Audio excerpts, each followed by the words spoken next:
Hello everyone, আসসালামু আলাইকুম। Welcome back to my channel again.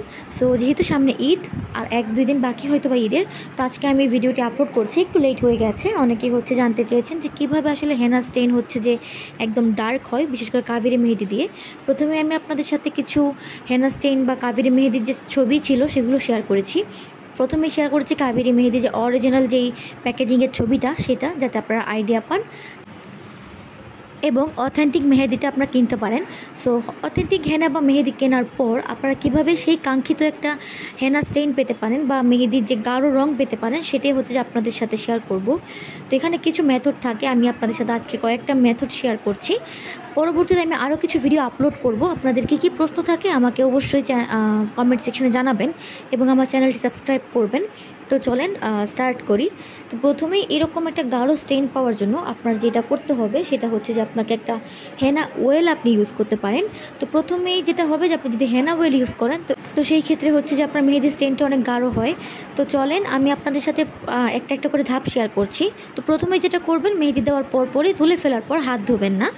এখন হচ্ছে যে হাত না ধোয়ার পর এই যে হেনা যে স্টেইনটা ছিল, হেনা স্টেইনটা গাঢ় করার জন্য আপনি কি করবেন, মেহেদিটা হচ্ছে যে আপনার একদম শুকিয়ে যখন যাবে এবং যখন মেহেদিটা তুলে ফেলবেন, সেই মেহেদিটা তুলে ফেলার পর আপনি আপনার হাতটা ধুবেন না ধুয়ে সেখানে হচ্ছে যে আপনি হেনা ওয়েলটা ইউজ করবেন বা মেহেদির তেল ইউজ করবেন। এটা বাজারে কিনতেও পাওয়া যায় বা আপনি হোমমেড রেমেডিতেও শেয়ার করতে পারেন। আপনাদের যদি জানার ইচ্ছা থাকে অবশ্যই কমেন্ট করবেন, আমি আপনাদের সাথে রেসিপিটা শেয়ার করব। তো এটা হচ্ছে অনেক উপকারী আপনার হেনা একটা ভালো স্টেইন পেতে।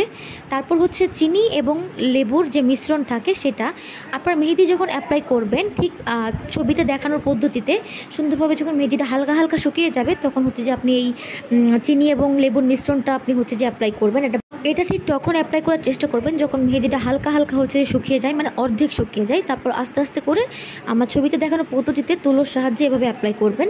এতে করে আপনি একটা ভালো স্টেইন পাবেন। আর একটা পদ্ধতি হচ্ছে আপনি কিছু লং নেবেন, একটা তাওয়া গরম করে তাতে 4-5টা লং দিয়ে সেই লংটা হালকা গরম করার পর ভেবে হচ্ছে তাওয়ার উপর হাতটা এপাশ ওপাশ করে একটু ধরে রাখবেন। এতে করেও আপনি হচ্ছে একটা ভালো স্টেইন পাবেন। এবং মেহেদি তোলার পদ্ধতিটা হচ্ছে এই যে টেপগুলো ছিল, মেহেদি যদিও এমনিতেই হচ্ছে শুকানোর পর আপনি উঠে যায়, বাট যদি আপনি চিনি বা কোনো ধরনের মিশ্রণ ইউজ করেন, চিনি লেবুর রস ইউজ করেন, এতে ক্ষেত্রে যদি না ওঠে, একটু আঠালো ভাব থাকে, সেক্ষেত্রে আপনি হচ্ছে যে যেরকম সার্জিক্যাল টেপ পাবেন যে কোনো ফার্মাসিতে বা দোকানে কিনতে এই টেপগুলো পাওয়া যায়। তো আপনি হচ্ছে এই টেপগুলোর সাহায্যেও হেনাটা উঠিয়ে ফেলতে পারেন। সেটাও আমি ছবিতে দেখিয়ে দিয়েছি যে কীভাবে তুলবেন।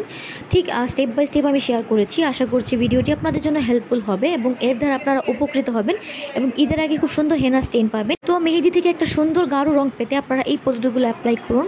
আজকের মতো আল্লাহ হাফেজ, দেখা হবে নতুন কোনো ভিডিওতে এবং ঈদ মোবারক।